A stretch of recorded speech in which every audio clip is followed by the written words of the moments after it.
আমার চাচার বিয়ের ৯ মাস পেরিয়ে গেছে। আমার নতুন চাচি ছিলেন অত্যন্ত সুন্দর। যখন থেকে আমি চাচার বাড়িতে এসেছি, প্রতিদিন রাতে আমি চাচা আর চাচির মধ্যে ঝগড়ার আওয়াজ শুনতে পাই। একদিন যখন চাচা বাড়িতে ছিলেন না, তখন আমি চাচিকে তাদের ঝগড়ার কারণ জিজ্ঞেস করলাম। চাচি আমার হাত ধরে বললেন, তোমার চাচা আমাকে খুশি করতে পারে না, এটাই আমাদের ঝগড়ার মূল কারণ। এই বলে তিনি আমার দিকে অদ্ভুত দৃষ্টিতে ছোটয়ে শুরু করলেন। এরপর হঠাৎ এমন একটা জায়গায় হাত রাখলেন, যেখানে রাখার কথা নয়, এবং তারপর, বন্ধুরা, আজকের এই গল্পে আমি আপনাদের স্বাগত জানাচ্ছি। এই গল্পে আমি একজন ছেলের ভূমিকায় আছি। আমার নাম অনিরুদ্ধ, এবং আমার বয়স ২০ বছর। বলার জন্য আমরা শহরে থাকি, কিন্তু আমার বাড়ি একটি গ্রামে। সেই গ্রামে আমার চাচা, চাচি এবং দাদা থাকেন। আমার চাচি অন্যদের জন্য পুরানো বউ হলেও আমার কাছে তিনি এখনও নতুন নববধূ। চাচার বিয়ের ৯ মাস পর আমি গ্রামের বাড়িতে আসি। বাবার চাকরির জন্য আমাদের পুরো পরিবার শহরে থাকে। ঠিক তখন আমার প্র্যাকটিক্যাল পরীক্ষাগুলো শেষ হয়েছে, তাই আমি কিছুদিনের জন্য গ্রামের বাড়িতে যাওয়ার সিদ্ধান্ত নিলাম, কারণ আমি আমার নতুন চাচির সাথে বেশি সময় কাটাতে পারিন। আমাদের গ্রামের বাড়িতে ছোট চাচা এবং দাদা থাকেন। তাদের দেখাশোনা করার জন্য নতুন চাচি এসে গেছেন। চাচা এবং চাচির বিয়ের ৯ মাস কেটে গেছে। বিয়ের সময় বাবাকে বেশি দিন ছুটি মেলেনি, তাই আমরা তাড়াতাড়ি শহরে ফিরে এসেছিলাম। গ্রামে পৌঁছেই আমি আমার ব্যাগ রাখলাম। তখনই চাচি আমার সামনে এক গ্লাস পানি নিয়ে এলেন। আমি চাচিকে ভালো করে দেখতে পাইনি, কারণ তিনি পানি দিয়ে তাড়াতাড়ি চলে গেলেন। পুরো বাড়িতে চাচি পল্লু ধরে ঘুরে বেড়াতেন। আমার চাচি ছিলেন খুবই নরম ও সজ্জিত। তিনি আমার সাথে তাড়াতাড়ি কথা বলতে চাইতেন না। গ্রামে যাওয়ার পরের দিন আমি আমার বন্ধুদের সাথে পুকুরে সাঁতার কাটতে গেলাম। শহরে এই ধরনের অভিজ্ঞতা হয় না, তাই গ্রামে আসার পর টানা ৪-৫ দিন আমি পুকুরে সাঁতার কাটতে যাই। এরপর আমি কারো সাথে তার খামার বাড়িতে চলে যাই। সেখানে অনেক প্রাকৃতিক জিনিস ছিল, যা আমাকে খুব ভালো লাগত। তাই পুরো ১ সপ্তাহ আমি মজা করে কাটালাম। ১ সপ্তাহ পর আমার মজা হঠাৎ থেমে গেল, কারণ আমার এক বন্ধুকে তার বোনের বাড়ি যেতে হল। সে তার খামার বাড়ির চাবি আমাকে দিয়ে দিল। এখন আমি যখন ইচ্ছা সেখানে যেতে পারি, কিন্তু তার অনুপস্থিতিতে সেখানে গিয়ে আমি কি করতাম? তাই আমি বাড়িতে থেকেই গেলাম। সেদিন সকাল ৯টা বেজে গিয়েছিল, আর আমি এখনও স্নান করিনি। দাদা আমার ম্লান মুখ দেখে ফেললেন। তিনি আমার মুখের ম্লান ভাবের কারণ জিজ্ঞেস করলেন। আমি দাদাকে বললাম, আমার এক বন্ধুকে কিছুদিনের জন্য তার বোনের কাছে যেতে হয়েছে। বাড়িতে বসে আমার বিরক্তি লাগছে। আজ আমার পুকুরে সাঁতার কাটতে যাওয়ারও ইচ্ছে নেই। তখন দাদা বললেন, এটা কোনো ব্যাপার নয়, আজ তোমার চাচি তোমাকে স্নান করিয়ে দেবেন। দাদার এমন কথা শুনে চাচি হতবাক হয়ে আমাকে দেখতে লাগলেন। তিনি খুবই লাজুক ছিলেন, কিন্তু দাদার কথা তিনি অগ্রাহ্য করতে পারলেন না। আমি বাথরুমে গিয়ে চাচির অপেক্ষা করতে লাগলাম। কিছুক্ষণ পর চাচি এসে তার হাত আমার শরীরে বুলাতে লাগলেন। ধীরে ধীরে আমি বেহুশ হতে লাগলাম। তখন আমি বুঝতে পারলাম, কেন গত কয়েকদিন ধরে আমি কারো সাথে ঘোরাঘুরি না করে চাচির প্রতি মনোযোগ দিচ্ছিলাম না। আমি কেন তার সাথে কথা বলার চেষ্টা করিনি? গত ১ সপ্তাহে যদি আমি তার সাথে কথা বলা শুরু করতাম, তবে তিনি আমার সাথে একটু বেশি খোলামেলা হতে পারতেন। স্নান করানোর সময় চাচি একবারও আমার দিকে চোখ তুলে তাকাননি। হয়তো তিনি বেশি লাজুক ছিলেন। একটু কথা বলার জন্য মজা করে আমি আমার শরীরের সাবান তার গালে মাখিয়ে দিলাম। আমার মজার উপর চাচি কিছু বললেন না। স্নানের সময় চাচির মাথা থেকে পল্লু বারবার সরে যাচ্ছিল। তিনি বারবার পল্লু তুলছিলেন। বারবার পল্লু তুলতে গিয়ে তার শাড়ির পল্লু জোরে টেনে গেল। আমি চাচিকে কখনো সে দৃষ্টিতে দেখিনি, কিন্তু চাচি সত্যিই খুব সুন্দর ছিলেন। তিনি তৎক্ষণাৎ নিজের শরীরে পল্লু জড়ালেন এবং বললেন, অনিরুদ্ধ, আমি তোমাকে সাবান মাখিয়ে দিয়েছি, এখন তুমি নিজের শরীরে নিজেই পানি ঢালো। এই কথা বলে তিনি দ্রুত বাইরে চলে গেলেন। আমি আমার শরীরে পানি ঢাললাম এবং তোয়ালে মুড়ে বাইরে চলে এলাম। বাইরে এসে দাদাকে কোথাও দেখতে পেলাম না। বাথরুম থেকে বেরিয়ে আমি সোজা চাচির পেছনে গেলাম। চাচি তার ঘরে শাড়ি বদলাচ্ছিলেন।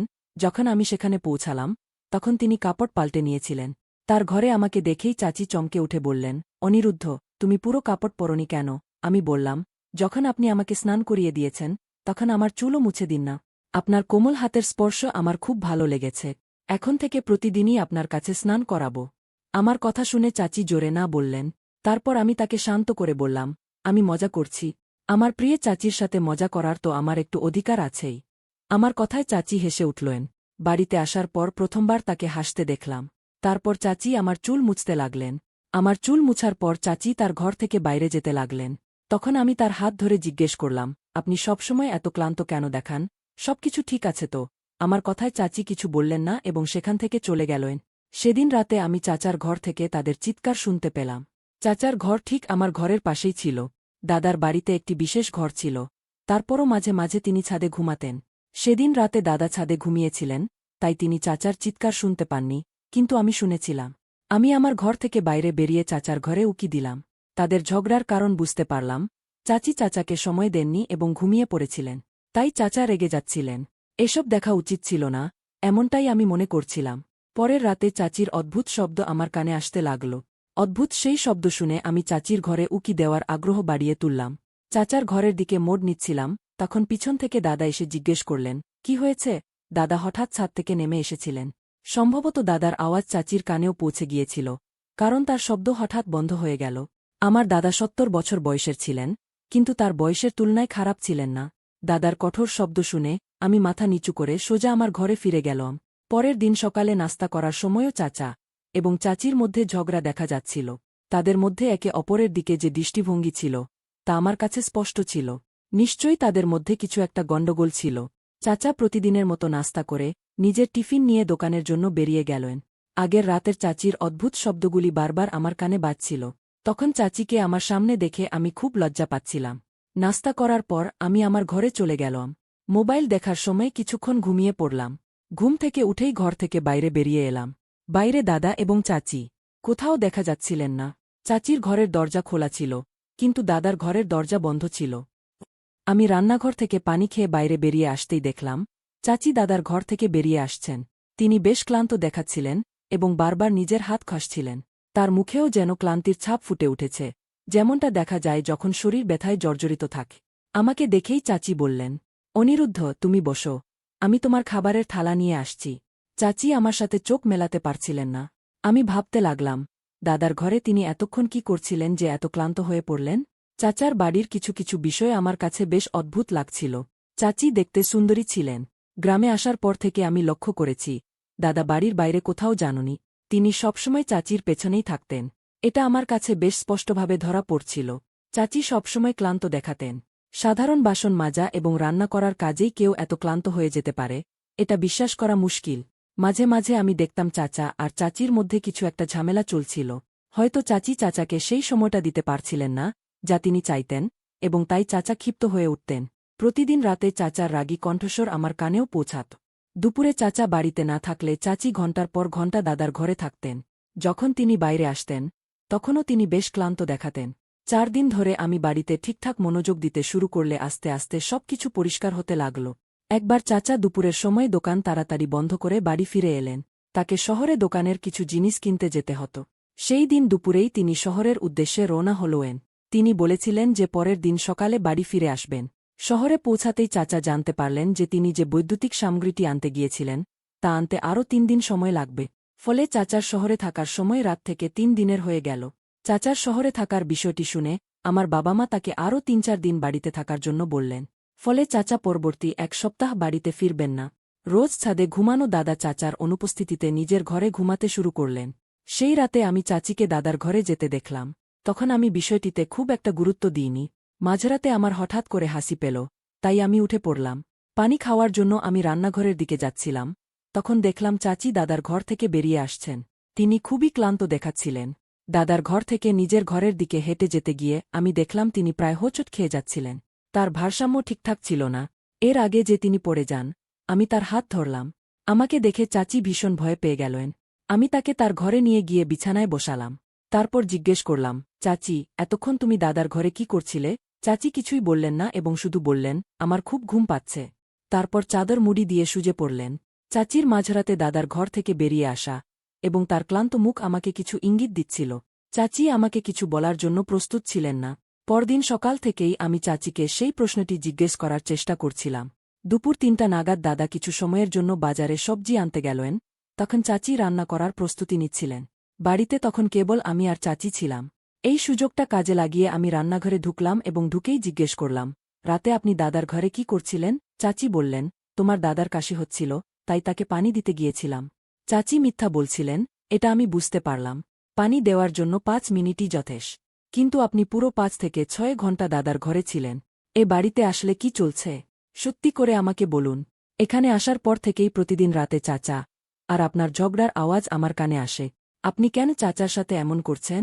চাচার অনুপস্থিতিতে দিনেও আপনি দাদার ঘরে যান, আর এখন তো মাঝরাতে ৫-৬ ঘণ্টা দাদার ঘরে ছিলেন। চাচাকে কি আপনি পছন্দ করেন না? আপনার মনে চাচার জন্য কোনো অনুভূতি আছে কি না? আমি খুব রাগান্বিত হয়ে চাচিকে প্রশ্ন করছিলাম। তখন তিনি বললেন, তুমি যা বুঝতে চাইছ তাই বুঝতে পার, কিছু কিছু কথা তো তুমি বুঝেই গেছ। শোনো, তোমার চাচা আমাকে সুখী করতে পারেন না, তাই আমি আমার শ্বশুরের সেবা করি। তখন আমি চাচিকে জিজ্ঞেস করলাম, সেবা মানে কি চাচি? চাচি বললেন, এখন তুমি যেটা বুঝতে চাইছ সেটাই বুঝে নাও। এটা বলে চাচি সেখান থেকে চলে গেলেন।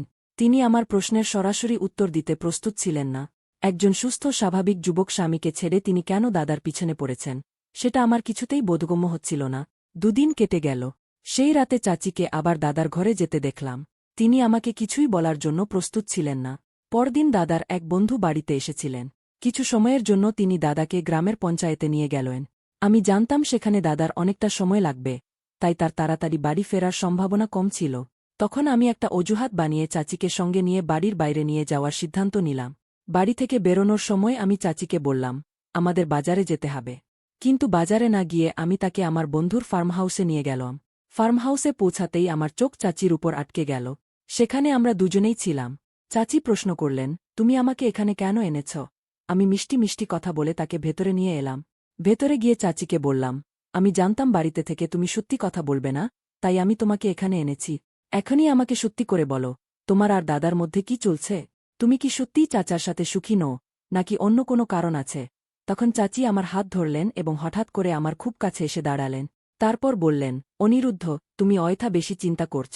আমি তোমাকে যা একবার বলেছি সেটাই মেনে না। তুমি অনেক দিন হল গ্রামে এসেছ। এখানে তেমন কিছু না বুঝেই ঢুকিয়ে থাকার চেয়ে তাড়াতাড়ি নিজের বাড়িতে চলে যাও। না হলে তোমার দাদার মতোই আমাকে তোমারও সেবা করতে হবে। তোমার দাদা আমার কাছ থেকে নিজের ও অন্যদের সেবা নেওয়া খুবই পছন্দ করেন।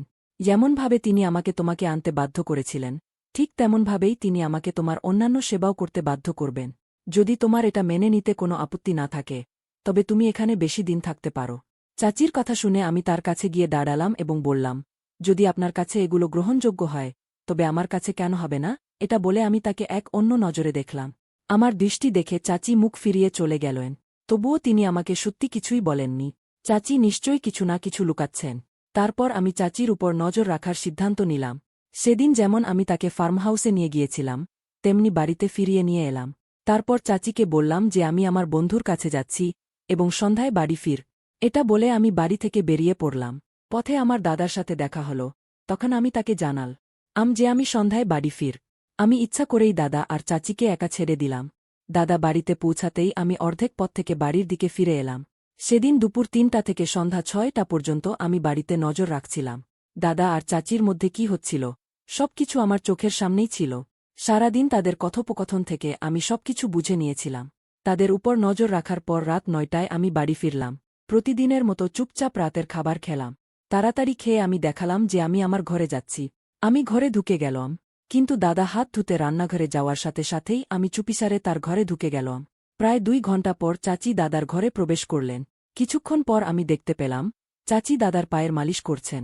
দাদা তার সঙ্গে খুবই কঠোরভাবে কথা বলছিলেন, যেন তিনি একজন চাচি একটানা ১ ঘণ্টা ধরে দাদার পায়ের মালিশ করে যাচ্ছিলেন। সারাদিন দাদা আর চাচির মধ্যে কি ঘটছিল তা আমি সবটাই দেখতে পেলাম। পরদিন সকালে চাচা যখন বাড়ি ফিরে এলেন, আমি সবার সামনে চাচাকে বললাম, চাচা, এবার আপনি আর চাচি আমাদের সঙ্গে শহরে চলুন। পিতাজি আপনার জন্য একটি ভালো চাকরি খুঁজে রেখেছেন। দাদা শহরে যাবেন না, কারণ তিনি তার গ্রামকে খুব ভালোবাসেন। চাচা শহরে চলে যাওয়ার জন্য রাজি হলেন। তার সম্মতি দেখে দাদা বললেন, রাজেশ, তুমি আর পল্লবী কোথাও যাবে না। তোমরা চলে গেলে আমি এখানে একা কিভাবে থাকব? তখন আমি বললাম, দাদা, চাচা আর চাচি এখানে থাকলেও আপনি তাদের সঠিক মর্যাদা দেন না। আপনি চাচির সঙ্গে একজন চাকরানির মতো আচরণ করেন। গতকাল সারাদিন আমি আপনাদের ওপর নজর রেখেছিলাম। চাচার যে সময়ের প্রয়োজন সেটা চাচি কেন দিতে পারছেন না, সেই কারণও আমি জেনে গেছি। আপনি চাচিকে সারাদিন কাজে ব্যস্ত রাখেন, দুপুরে বিনা কারণে পা মালিশ করান, আর রাতে শুয়ে পড়লেই চাচি এতটাই ক্লান্ত হয়ে যান যে তিনি চাচার সঙ্গে সময় কাটাতে পারেন না। তাই তাদের মধ্যে সবসময় ঝগড়া লেগে থাকে। দাদা, যদি আপনি আপনার ছোট বুকে সম্মান দিতে না পারেন, তবে তাকে নিজের কাছে রাখার কোনো মানে নেই। চাচা আর চাচি শহরে চলে যাচ্ছেন। এটা শুনে দাদার চোখে জল এসে গেল। তারপর তিনি বললেন, রাজেশ, আমাকে ক্ষমা করো। তুমি একজন দরিদ্র পরিবারের মেয়েকে বিয়ে করেছ, এই কারণে আমি খুব রেগে গেছিলাম। সে তার পরিবার থেকে ১ টাকা দানস্বরূপও নিয়ে আসেনি, তাই আমি তাকে চাকরানির মতো ব্যবহার করে নিজের রাগ মেটাচ্ছিলাম। আমি ইচ্ছা করেই তাকে এত কাজে ব্যস্ত রাখতাম যাতে সে ক্লান্ত হয়ে রাতে তোমার সঙ্গে সময় কাটাতে না পারে, আর এভাবেই তোমাদের মধ্যে ঝগড়া লেগে থাক। এখন যখন অনিরুদ্ধ তোমাদের শহরে নিয়ে যাওয়ার কথা বলছে তখনই বুঝতে পারছি তোমাদের কতটা মূল্য। বিশেষত পল্লবী, আমি হাতজোট করে তোমাদের কাছে ক্ষমা চাইছি, আমাকে মাফ করে দা। তোমাদের ছাড়া আমি এখানে একা কিভাবে থাকব। তখন দাদা চাচা ও চাচির সামনে হাতজোট করে ক্ষমা চাইলেন। চাচা ও চাচি দাদাকে ক্ষমা করে দিলেন, কারণ দাদা তার ভুল বুঝতে পেরেছিলেন। দাদার চাচার প্রতি অগাধ ভালোবাসা ছিল, তাই চাচি কখনোই তার বিরুদ্ধে অভিযোগ করতেন না। তিনি বাবা ছেলের মধ্যে দূরত্ব তৈরি করতে চাইতেন না। তিনি ভাবতেন, আজ না হোক কাল দাদা তাকে বুঝতে পারবেন। এই আশা নিয়ে তিনি দিন কাটাচ্ছিলেন। চাচি তার শ্বশুরের ভুলগুলো ঢাকার জন্য নিজেকে আমার সামনে দুর্নাম করেছিলেন, কিন্তু দাদার কোনো দোষ আমার কাছে প্রকাশ হতে দেন। যখন আমি দাদার আচরণের বাস্তবতা বুঝতে পারলাম, তখনই চাচাকে ফোন করে সবকিছু জানালাম। চাচা আমার কথা মেনে নিলেন। আমার উদ্দেশ্য ছিল দাদাকে তার ভুলের কথা বুঝতে সাহায্য করা। সেই দিন থেকে দাদা তার বুকে যথাযোগ্য সম্মান দিতে শুরু করলেন। দাদার চোখ খুলে গেল যে চাচির পারিবারিক দারিদ্র্য তার সৌন্দর্য বা উদার মনের সঙ্গে কোনো সম্পর্ক নেই। তিনি বুঝতে পেরেছিলেন যে একজন মানুষের প্রকৃত সৌন্দর্য তার আচরণে, না যে তার সম্পত্তিতে। তাই কাউকে তার অর্থের ভিত্তিতে নেয়, তার স্বভাব এবং আচরণ দেখে বিচার করা উচিত। বন্ধুরা, যদি এই গল্পটি ভালো লেগে থাকে তবে চ্যানেলটি সাবস্ক্রাইব করতে ভুলবেন না।